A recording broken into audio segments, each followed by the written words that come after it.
De Almería a Levante, un total de 8 municipios costeros. En la mayoría, el turismo supone una fuente de riqueza fundamental. Los restaurantes tienen que competir por captar y fidelizar tanto a los viajeros ocasionales como a los que vuelven cada temporada.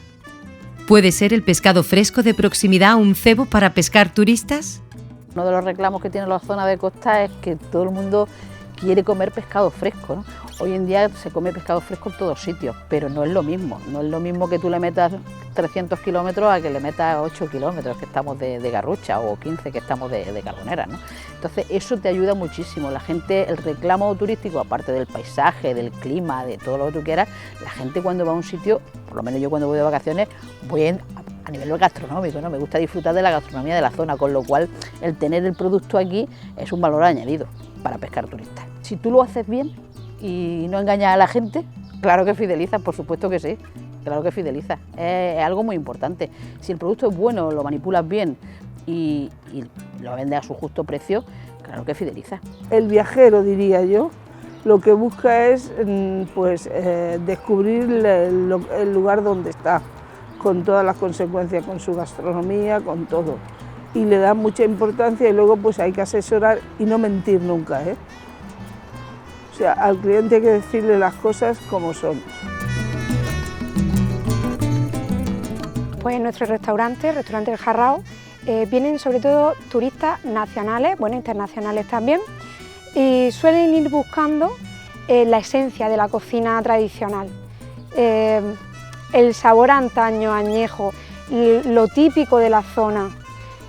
Recetas antiguas, antiquísimas como el ajo colorado, el guiso de curullos, el trigo, es lo que más buscan en nuestra casa. La gente vuelve, yo creo que porque vivimos en una zona muy privilegiada y tenemos todo, es decir, tenemos el producto probablemente más diversificado de lo que es la costa mediterránea a nivel de verdura y de pescado, y por supuesto el pescado, es decir, Garrucha, la lonja de Garrucha y la de Carbonera nos dan un producto de primerísima calidad.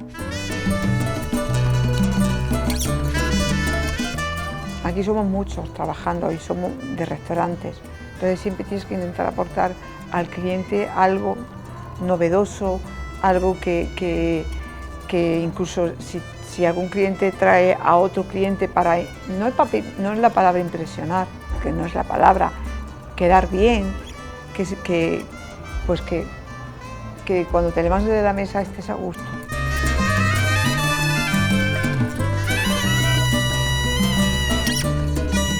Decía Cristina Caparrós que siempre hay que aportar al cliente algo novedoso. Quizá por eso los chiringuitos almerienses llevan unos años ofreciendo espetos, una manera de cocinar el pescado a pie de playa que es el buque insignia de la gastronomía popular de la costa de Málaga. En el chiringuito Mar de Pulpí fueron pioneros en importar esta técnica en 2012. Mi compañero Luis estuvo de viaje, vio el tema de la barca en Málaga, fue algo que le llamó mucho la atención y quisimos apostar por ello aquí. Y bueno, pues al final los espetos están dando mucha salida, a la gente le llama mucho la atención, el público extranjero es algo que le gusta muchísimo, cuando lo ve es algo que no ha visto nunca y algo que le llama la atención, y luego pues da resultado a la hora de los pescados, los deja muy, no sé, diferentes, muy jugosos, es algo que diferente. Los espetos suelen ser de sardinas, pero con la técnica adecuada se puede espetar casi cualquier pescado.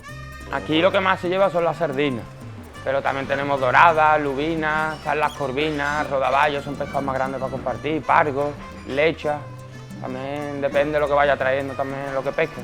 Las claves para cocinar un buen espeto son hacer algunos cortes en el pescado para vigilar el proceso, la distancia del fuego, controlar los tiempos y la inclinación del espeto, que suele estar entre unos 45 o 60 grados. Pero mejor lo vemos.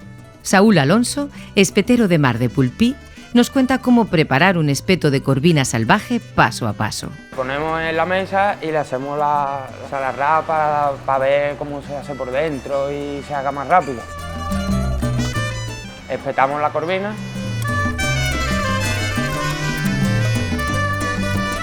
Y ya después le echamos la sal. Lo ponemos en el fuego aproximadamente a 45 grados. Controlar el fuego para que se haga de manera homogénea.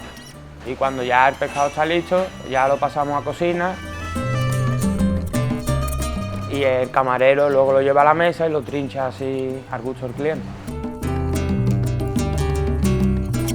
Y si el pescado fresco de proximidad sirve como cebo para los turistas, más le vale a los hosteleros saber con qué vino acompañarlo.